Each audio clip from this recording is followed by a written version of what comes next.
The desire of both countries to have a free trade agreement began to emerge on the trade ministers' meeting in June 2007. On that meeting, both our trade ministers agreed to explore the benefit of bilateral agreement to increase and expand trade relations between Indonesia and Australia.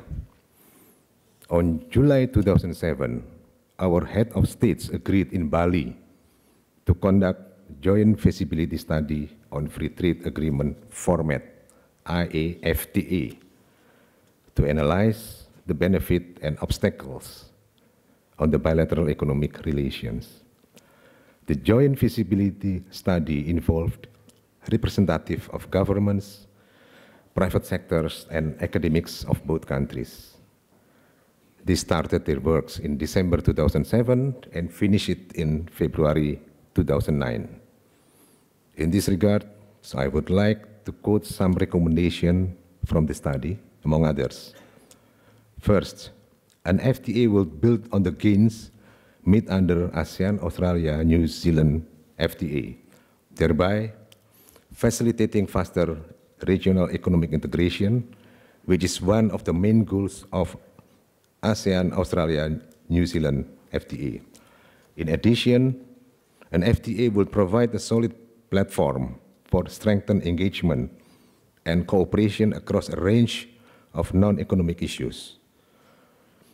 Second, it will be important to ensure that bilateral commitments in these areas build upon commitments Australia and Indonesia have already taken in other fora, particularly ASEAN-Australia-New Zealand FTA.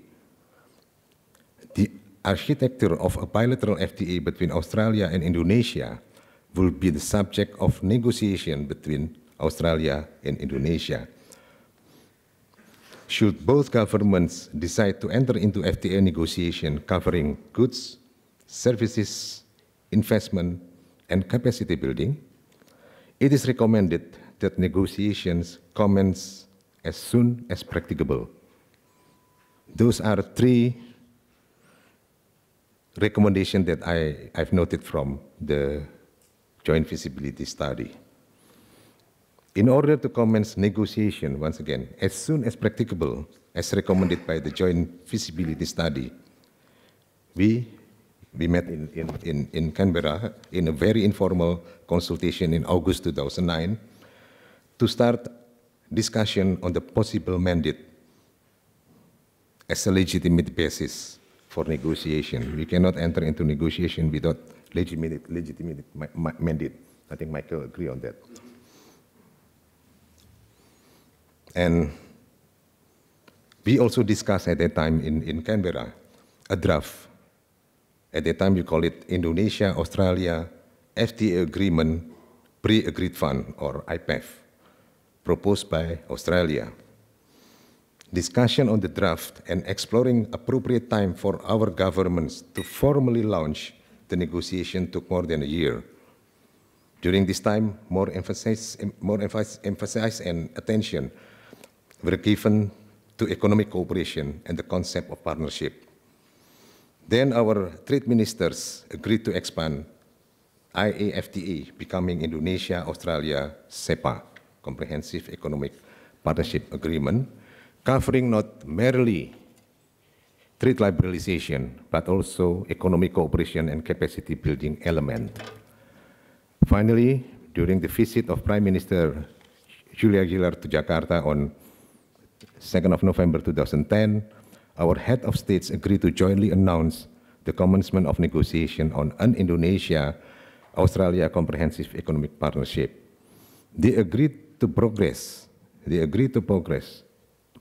to a comprehensive economic partnership covering economic cooperation, trade and investment issues.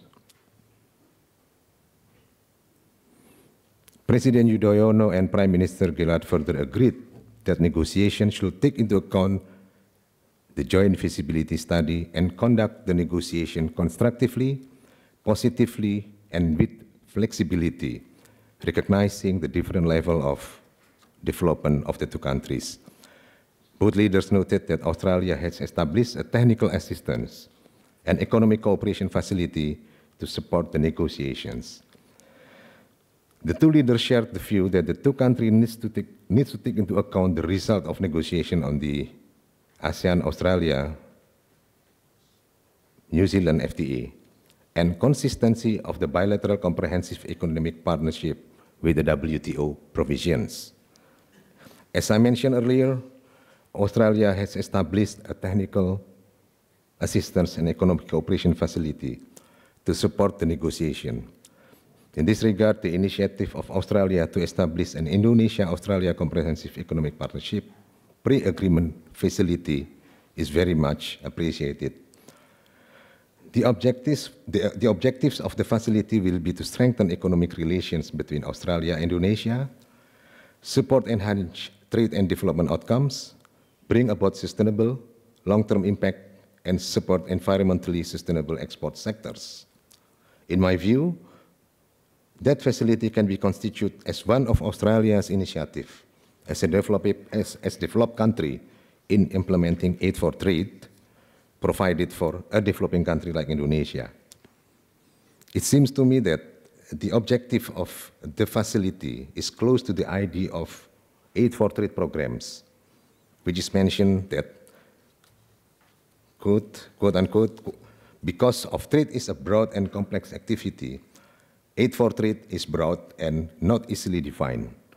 It includes technical assistance, helping countries to develop trade strategies, negotiate more effectively, and implement outcomes. So this element on aid for trade already reflected on the pre-agreement on the facilities.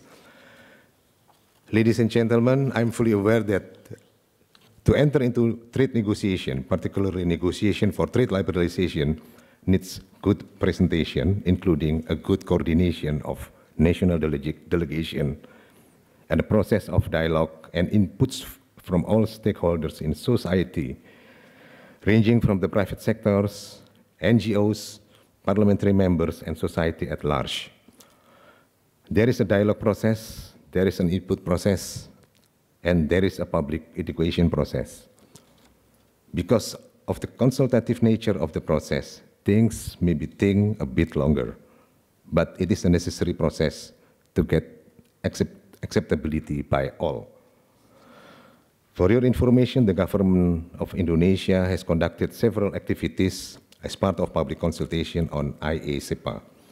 The Indonesian Ministry of Trade organized at least 6 seminars in Jakarta, Surabaya, and Makassar, involving our domestic stakeholders such as the Indonesian Chamber of Commerce, sectoral trade associations, individual companies, academics, and others.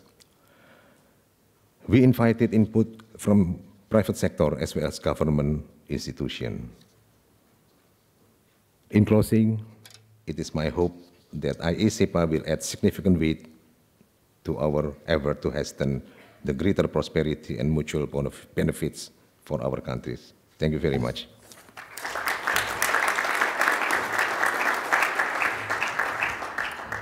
Thank you very much, Pak Heri. Could I now ask Ian Satchell to sum up?